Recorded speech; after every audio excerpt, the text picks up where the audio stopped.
Hello friends, welcome to my YouTube channel. आज के इस वीडियो में हम बात करेंगे रस विवेचन के महत्वपूर्ण 100 प्रश्नों की जो बार बार प्रतियोगी परीक्षाओं में पूछे जाते हैं। तो आइए बिना किसी विलंब के शुरू करते हैं। पहला प्रश्न है, विभावानुभाव व्यभिचारी संयोगादृश निष्पत्ति रससूत्र इनमें से किसका है? सही उत्तर है भरत मुनि। अगला प्रश्न, भरत मुनि के रससूत्र के व्याख्याकारों का सही अनुक्रम है? सही उत्तर है भट्टलोल्लट, शंकुक, भट्टनायक, अभिनवगुप्त। अगला प्रश्न, निम्नलिखित को सुमेलित कीजिए तथा दिए गए कूट को की सहायता से सही उत्तर चुनिए। सही उत्तर है भट्टलोल्लट का उत्पत्तिवाद, शंकुक का अनुमितिवाद, भट्टनायक का भुक्तिवाद, अभिनवगुप्त का अभिव्यक्तिवाद। Option C. अगला प्रश्न, उत्पत्तिवाद का आधार है? सही उत्तर है मीमांसा दर्शन। अगला प्रश्न, आचार्य भरत के रससूत्र के प्रथम व्याख्याता इनमें से कौन है? सही उत्तर है भट्टलोल्लट। अगला प्रश्न, भट्टलोल्लट के अनुसार निष्पत्ति का अर्थ है? सही उत्तर है उत्पत्ति। अगला प्रश्न, आचार्य शंकुक ने संयोगात का स्वीकार किया है? सही उत्तर है अनुमानात। अगला प्रश्न, चित्र तुरंग न्याय का आश्रय लेकर रससूत्र की व्याख्या किसने की? सही उत्तर है शंकुक। अगला प्रश्न, अनुमितिवाद की व्याख्या का आधार है? सही उत्तर है न्याय दर्शन। अगला प्रश्न, विभावानुभाव व्यभिचारी विभावानादृश भुक्ति रससूत्र की व्याख्या किसकी है? सही उत्तर है भट्टनायक। अगला प्रश्न, भट्टनायक इनमें से किस दर्शन के अनुयायी थे? सही उत्तर है सांख्य दर्शन। अगला प्रश्न, भुक्तिवाद के अनुसार रससूत्र के संयोगात का अर्थ है? सही उत्तर है विभावनात्। अगला प्रश्न, आचार्य भट्टनायक ने रससूत्र के निष्पत्ति का अर्थ माना है? सही उत्तर है भुक्ति से। अगला प्रश्न, भट्टनायक के अनुसार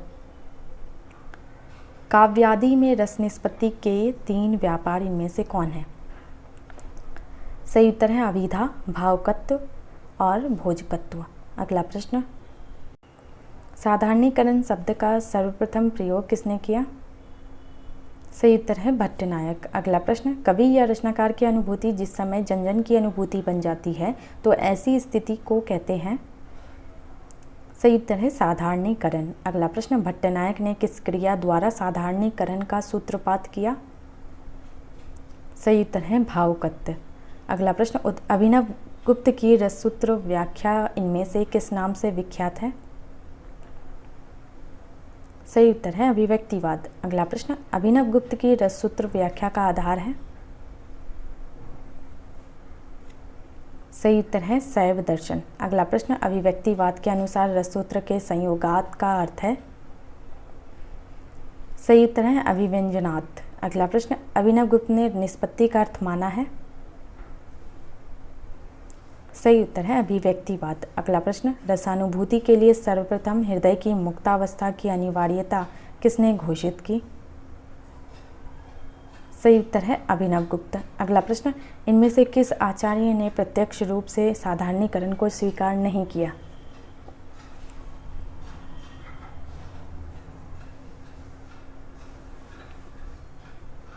सही उत्तर है पंडित राज जगन्नाथ ने। अगला प्रश्न, साधारणीकरण को योग की मधुमती भूमिका के समान किसने माना है? सही उत्तर है डॉक्टर श्याम सुंदर दास।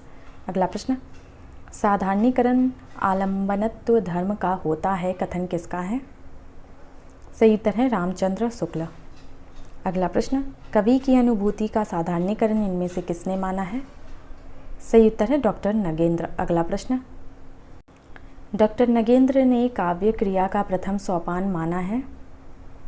सही उत्तर है अनुभूति। अगला प्रश्न, सबसे पहले रस को ब्रह्मानंद सहोदर किसने घोषित किया? सही उत्तर है भट्टनायक। अगला प्रश्न, इनमें से सर्वाधिक प्राचीन सिद्धांत कौन है? सही उत्तर है रस। अगला प्रश्न, रस सिद्धांत के आदि प्रवर्तक हैं? सही उत्तर है भरत मुनि। अगला प्रश्न, भरत मुनि ने किस रस का उल्लेख नहीं किया? सही उत्तर है शांत। अगला प्रश्न, आचार्य भरत ने अपने नाट्यशास्त्र में कितने रसों का उल्लेख किया है? सही उत्तर है 8। अगला प्रश्न, रस के कितने अंग हैं? सही उत्तर है 4। अगला प्रश्न, रस कहाँ होता है? सही उत्तर है नाट्य या प्रेषक में। अगला प्रश्न, हृदय में मूल रूप से विद्यमान रहने वाले भावों को क्या कहते हैं? सही उत्तर है स्थायी भाव। अगला प्रश्न, भरत मुनि के कितने स्थायी भावों का उल्लेख किया है? सही उत्तर है 8। अगला प्रश्न, स्थायी भावों की संख्या कितनी है? सही उत्तर है 9। अगला प्रश्न, स्थायी भावों को उद्दीप्त या जागृत करने वाली परिस्थितियों को कहते हैं? सही उत्तर है विभाव। अगला प्रश्न, स्थायी भाव उद्दीप्त होने पर आश्रय की चेष्टाओं को क्या कहते हैं? सही उत्तर है अनुभाव। अगला प्रश्न, अनुभाव कितने प्रकार के होते हैं? सही उत्तर है 4, कायिक, मानसिक, आहार्य, सात्विक। अगला प्रश्न, विवेक, प्रमोद, खिन्नता आदि किस कोटि के अनुभाव हैं? सही उत्तर है मानसिक। अगला प्रश्न, भरत मुनि के अनुसार भावों की कुल संख्या है? सही उत्तर है 49। अगला प्रश्न, संचारी भावों की संख्या है? सही उत्तर है 33। अगला प्रश्न, छल नामक 34वां संचारी भाव किसने माना है? सही उत्तर है देव कवि ने। अगला प्रश्न, साहित्य दर्पण किसकी रचना है? सही उत्तर है आचार्य विश्वनाथ। अगला प्रश्न, रस तरंगिणी के रचयिता हैं? सही उत्तर है भानुदत्त। अगला प्रश्न, रस मंजरी किसकी रचना है? सही उत्तर है भानुदत्त। अगला प्रश्न, रस गंगाधर के लेखक हैं? सही उत्तर है पंडित राज जगन्नाथ। अगला प्रश्न, आचार्य भरत के अनुसार प्रमुख रस हैं? सही उत्तर है श्रृंगार, वीर, रौद्र और विभत्स। अगला प्रश्न, श्रृंगार रस की जननी है? सही उत्तर है रति। अगला प्रश्न, श्रृंगार रस को उज्ज्वल, पवित्र और उत्तम किसने कहा? सही उत्तर है आचार्य भरत। अगला प्रश्न, श्रृंगार रस के देवता हैं? सही उत्तर है श्री कृष्ण। अगला प्रश्न, कौशिकी वृत्ति का संबंध किस रस से है? सही उत्तर है श्रृंगार। अगला प्रश्न, श्रृंगार को रसराज किसने घोषित किया? सही उत्तर है भोजराज। अगला प्रश्न, रस मीमांसा के लेखक हैं? सही उत्तर है आचार्य रामचंद्र शुक्ल। अगला प्रश्न, आचार्य केशवदास ने अपनी किस रचना में रस का विवेचन किया है? सही उत्तर है रसिक प्रिया। अगला प्रश्न, श्रृंगार रस का प्रभुत्व किन संचारियों पर नहीं है? सही उत्तर है उग्रता और घृणा। अगला प्रश्न, सात्विक अनुभाव कितने हैं? सही उत्तर है 8। अगला प्रश्न, भरत मुनि ने किस रस को सर्वाधिक सुखात्मक माना है? सही उत्तर है हास्य रस। अगला प्रश्न, आचार्य भरत ने किस रस के मूल में विकृति भाव माना है? सही उत्तर है हास्य। अगला प्रश्न, हास्य रस के कितने भेद हैं? सही उत्तर है 6। अगला प्रश्न, करुण रस को सभी रसों का मूल रसराज किसने कहा? सही उत्तर है भवभूति। अगला प्रश्न, रामचंद्र शुक्ल ने करुण रस का स्थायी भाव माना है? सही उत्तर है करुणा। अगला प्रश्न, करुण रस की तीव्रता श्रृंगार से भी अधिक किसने माना है?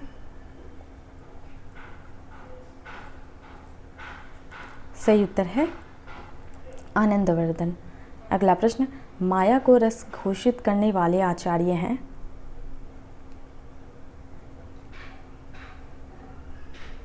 सही उत्तर है भानु भट्ट। अगला प्रश्न, वीर रस का स्थायी भाव है? सही उत्तर है उत्साह। अगला प्रश्न, आचार्य भरत के अनुसार वीर रस के कितने भेद हैं? सही उत्तर है 3। अगला प्रश्न, आचार्य विश्वनाथ ने वीर रस के कितने भेदों का उल्लेख किया है? सही उत्तर है 4।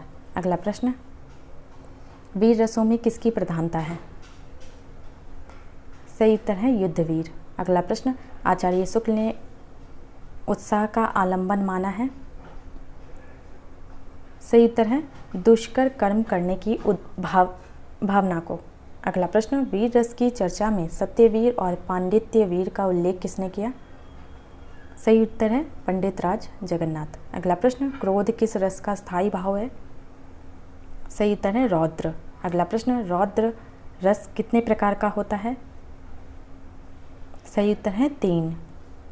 अगला प्रश्न, रौद्र रस के देवता हैं? सही उत्तर है रुद्र। अगला प्रश्न, असूया क्या है? सही उत्तर है एक संचारी भाव। अगला प्रश्न, भयानक रस के भेद हैं? सही उत्तर है व्याधिजन्य, अपराधजन्य और विभासितक। अगला प्रश्न, भारतीय वृत्ति का संबंध किस रस से है? सही उत्तर है अद्भुत। अगला प्रश्न, विभत्स रस का स्थायी भाव है? सही उत्तर है जुगुप्सा। अगला प्रश्न, विस्मय इनमें से किस रस का स्थायी भाव है?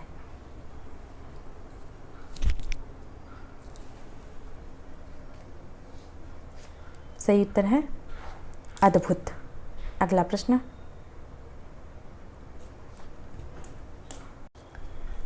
शांत रस का आलंबन है? सही उत्तर है संसार की नश्वरता और परमार्थ चिंतन। अगला प्रश्न, सांसारिक विषयों से मन हटाकर एकाग्र या द्वंद्व रहित होना किस रस की दशा है? सही उत्तर है शांत रस। अगला प्रश्न, वात्सल्य को स्वतंत्र रस नाम मानने वाले आचार्य हैं? सही उत्तर है मम्मट। अगला प्रश्न, हृदय की मुक्तावस्था को रसदशा किसने कहा?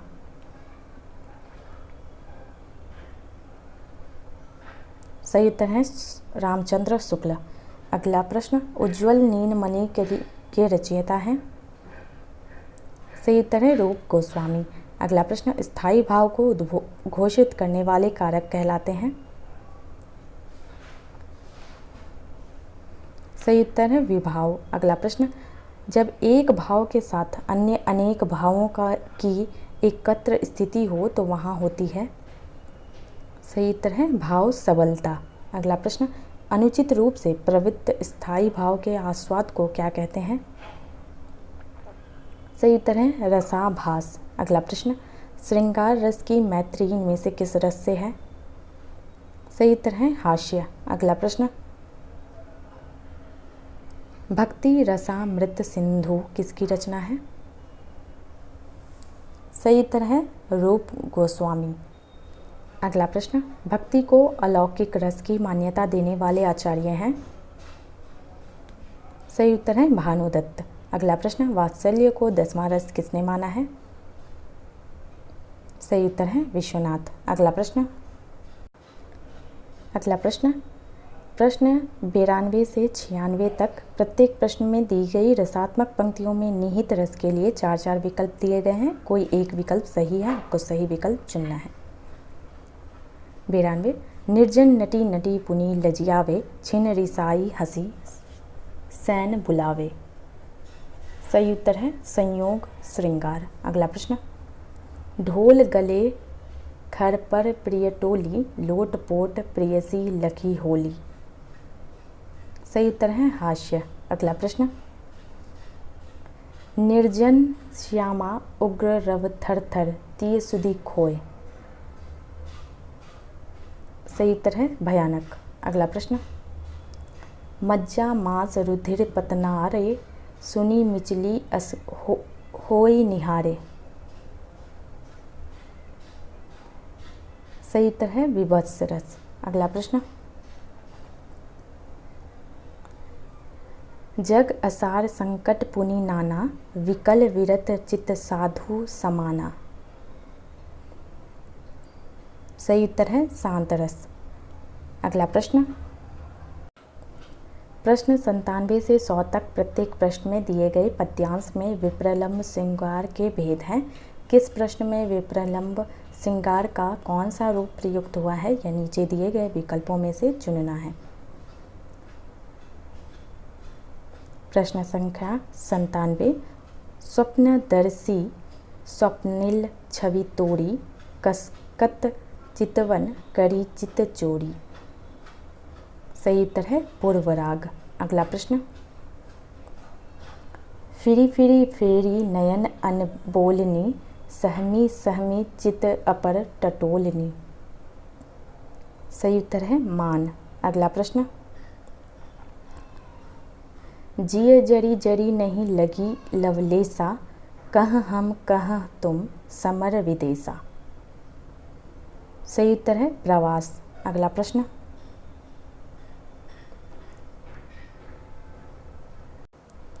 जीवित सुनी प्रिय मिलन हित सुखी सुखी जिय शेष। सही उत्तर है करुण।